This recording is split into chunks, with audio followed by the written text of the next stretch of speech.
तो last part के and में हमने देखा था कि डेव के टीचर और माइक के फादर उन दोनों को होली सिटी के कंपटीशन के बारे में बताते हैं, जिसमें उन दोनों को एक ऐसा ट्रेजर मिल सकता था जो उन दोनों का कर्ज हटा सके। तो ये जानने के बाद वो दोनों वहाँ जाने के लिए मान जाते हैं। अब आगे तो इस पार्ट की शुरुआत में हम होली सिटी को देखते हैं, जहाँ एक पब्लिक प्लेस पर माइक स्ट्रीट परफॉर्मर्स के साथ परफॉर्म कर रहा था। साथ ही डेव भी उस परफॉर्मेंस को देख रहा था, लेकिन उन दोनों को ही एक दूसरे के वहाँ होने का पता नहीं था।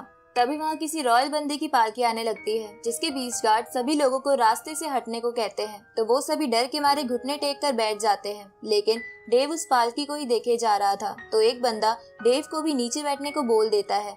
उसी वक्त एक स्ट्रीट परफॉर्मर एक बीस्ट के नीचे आने वाली थी, पर माइक उस स्ट्रीट परफॉर्मर को राइट टाइम पे बचा लेता है और उस बीस्ट पर अटैक करने के लिए अपना लाइटनिंग अटैक बना लेता है, लेकिन डेव उसे पकड़ लेता है। तो उस पालकी के जाने के बाद माइक गुस्से में डेव का मास्क हटाता है। जहाँ जब उन दोनों को एक दूसरे के बारे में पता चलता है तो वो दोनों ही चौंक जाते हैं। अब माइक गुस्से में डेव से कहता है कि तुमने मुझे उस डीमन को क्यों नहीं मारने दिया, जिस पर डेव कहता है कि अगर मैं ऐसा नहीं करता तो वो बीस्ट तुम्हें मार देता, क्योंकि ये दुनिया एक जंगल की तरह है जहाँ पर हमेशा स्ट्रॉन्ग पर्सन का ही राज होता है। तो माइक उसे बोलता है कि ऐसा इसलिए है क्योंकि इस दुनिया में तुम्हारे जैसे डरपोक लोग भरे पड़े हैं। ये सुन के डेव माइक की बातों को इग्नोर करके वहाँ से जाने लगता है। तो माइक भी उसे बोलता है कि मैं भी तुमसे दूर रहना चाहता हूँ, पर मेरी बुरी किस्मत मुझे तुमसे हर बार मिलवा देती है। थोड़ी देर बाद होली सिटी के नोटिस बोर्ड पर उस कंपटीशन का नोटिस लगा दिया जाता है, जिसके लिए माइक और डेव यहाँ आए थे। अब डेव उस नोटिस को पढ़ने लगता है और उसे पता चलता है कि इस कंपटीशन में प्राइज के तौर पर एक ऐसा ट्रेजर भी है जिससे बहुत सारे कर्सेस हटाए जा सकते हैं। तभी वहाँ माइक भी आ जाता है और डेव को वहाँ देखकर समझ जाता है कि डेव भी इस कंपटीशन में पार्ट लेने आया है।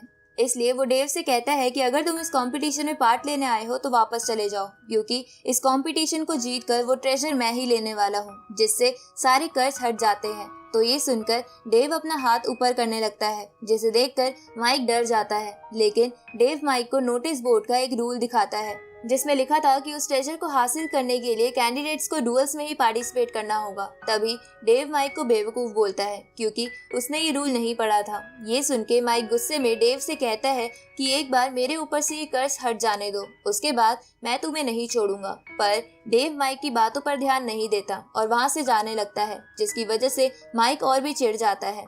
लेकिन उसे तभी याद आता है कि वो किसी को अपने साथ नहीं लाया है, इसलिए वो डेव को मक्खन लगाते हुए कहता है कि हम दोनों को ही उस कर्ज से छुटकारा पाना है, क्योंकि वो कर्ज हमारी लव लाइफ में प्रॉब्लम डाल सकता है। इसलिए तुम मेरे साथ उस कंपटीशन में हिस्सा लो, ताकि हम दोनों मिलकर उस ट्रेजर को हासिल कर सके। पर डेव उसे वीक बोल के साथ में डुअल करने से मना कर देता है, जिस पर माइक चिल्ला चिल्ला कर बोलता है कि मैं ब्लू डोमेन का एक जीनियस हूँ और मेरे पास कई सारी एलिमेंट पावर्स हैं, तो मैं वीक कैसे हो सकता हूँ। तो डेव उसे कहता है कि तुम अपने माइंड से बहुत वीक हो। ये सुन के माइक बहुत ज्यादा गुस्सा हो जाता है और डेव पर अटैक करता है, लेकिन डेव उस अटैक से बच जाता है, जिसके बाद ये दोनों बच्चों की तरह लड़ने लगते हैं। लेकिन तभी गलती से ये दोनों एक कांटेदार फ्रूट को मुक्का मार देते हैं, जिसकी वजह से उन दोनों के हाथ सूज जाते हैं। अब माइक डेव से बोलता है कि तुम डुअल करने के लिए क्या चाहते हो, जिस पर डेव उसे कहता है कि मुझे जीतने पर सारे ट्रेजर्स चाहिए। तो माइक ना चाहते हुए भी इसके लिए मान जाता है। अब वो दोनों उस कंपटीशन में खुद को रजिस्टर करवाने के लिए चले जाते हैं, जहां एमा भी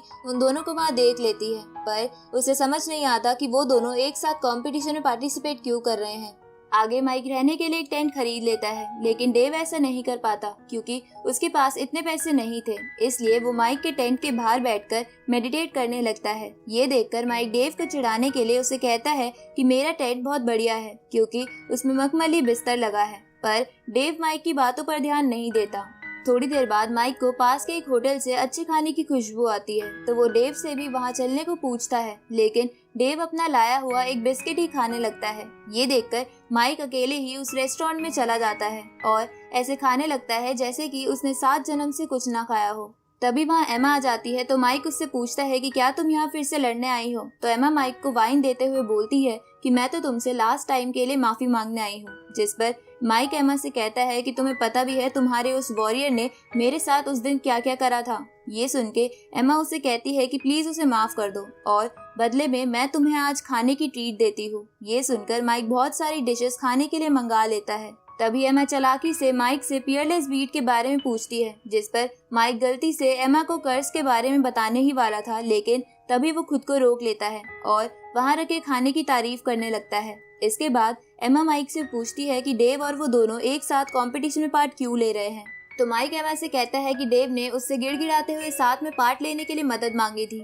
इसलिए माइक बस डेव के साथ डुअल करके डेव पर एहसान कर रहा है। और बस ये बोल के माइक और बहुत सारा खाना पैक करवा के वहाँ से जाने लगता है, जिसकी वजह से एमा को बहुत गुस्सा आता है क्योंकि उसे कुछ भी पता नहीं चला था, पर फिर भी उसे खाने के इतने सारे पैसे पे करने पड़ गए थे। लेकिन एमा को उन दोनों पर शक हो गया था। रात को माइक इतना सारा खाना खाने के बाद अपने टेंट में आराम करने लगता है और डेव टेंट के बाहर बैठा था। तभी उसके पास एमा आ जाती है, जिसकी आवाज से माइक भी उठ जाता है और उन दोनों को जंगल में जाता देख उल्टा सीधा सोचते हुए उनका पीछा करने लगता है। इधर एमा डेव से बोलती है कि मुझे लग रहा है कि तुम दोनों उस कंपटीशन को जीतकर मिलने वाले ट्रेजर से किसी कर्ज को हटाना चाहते हो। तो ये सुन के डेव समझ जाता है कि एमा वहाँ पियरलेस बीट के बारे में जानने आई है, इसलिए वो एमा से कहता है कि तुम मेरा पीछा मत करो क्योंकि मैं पास वाले तालाब में नहाने जा रहा हूँ। ये सुनकर एमा गुस्सा हो जाती है, पर उसे ना चाहते हुए भी वहाँ से जाना पड़ता है। ये सब माइक भी झाड़ियों में छुपकर देख रहा था। इसके बाद